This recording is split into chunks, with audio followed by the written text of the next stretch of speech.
Hello, I thought I would follow up with a video explaining the prep to surgery. So far, I am 10 days, technically 9 days away from my surgery. Now, prior to this, I found out at the end of last month, so end of November, found out I was getting a surgery mid-December. So I had to do some things for it.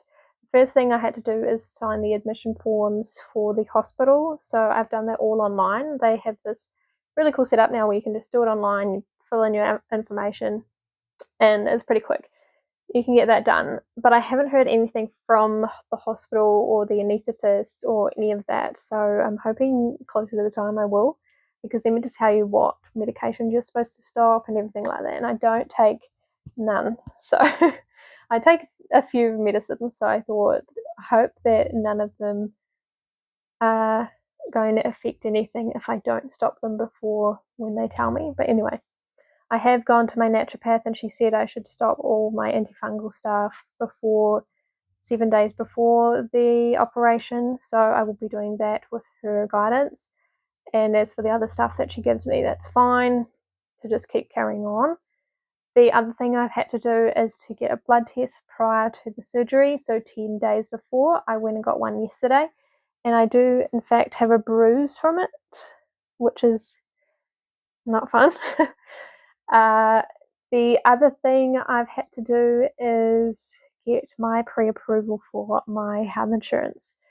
Now, I am so glad because maybe 2 months ago I changed my plan. I was previously on an 80% cover plan and it just wasn't working for me because technically I was paying out of pocket every time I did something. But it was only the 20%, right? But they covered the 80%. And I think I've had it for a year or bordering 2 years with that plan. And I calculated like over that span of period what I was paying out of pocket, and then I would calculate if I was actually paying for the higher plan at a higher coverage, what the difference would be, and I would actually save money if I was on the higher paying plan, but the more coverage. So basically, in the long scheme of things, I changed my plan to the 100% cover, which I'm so glad I did. I didn't see this coming because obviously I thought I had allergies. I didn't think it was an actual issue. So I'm glad I did. And then when I got told I had to get surgery, I was like, hopefully it's covered.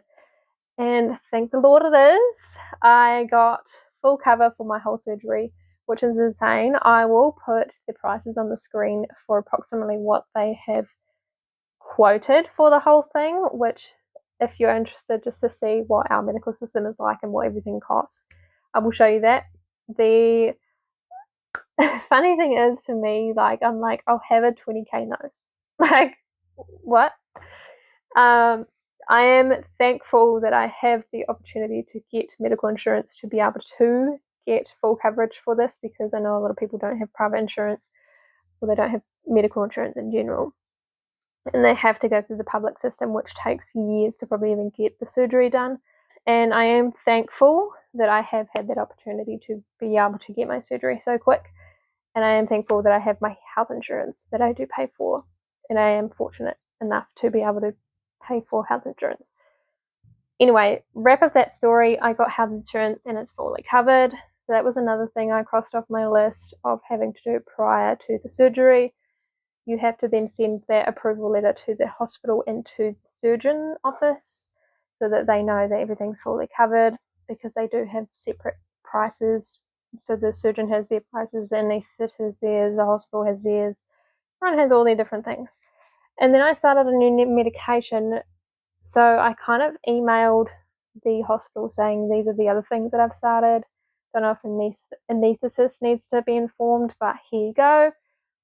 I haven't heard back from any of the hospitals about anything that I've sent them, so hopefully it's fine. I will be taking them printouts of everything on the day just to make sure like everything's fine and dandy. Now I think going into it, the day of, I think I'm going to have to get an ECG, because last time I went in for my gastroscopy, they made me get an ECG because of my heart condition, so they want to just make sure that everything's fine and you're not going to on the table.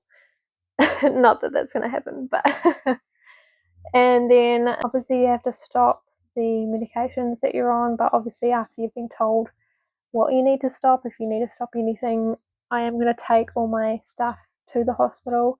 I'll do a packing bag video with you to like what I take to the hospital, because I don't even know what I'm taking, to be honest. But yeah, I just think it's going to be an experience, if anything. I think that's mostly what I've got for prior to the surgery. I will obviously share more things closer to the time, but yeah, that's it for now. Thanks for watching.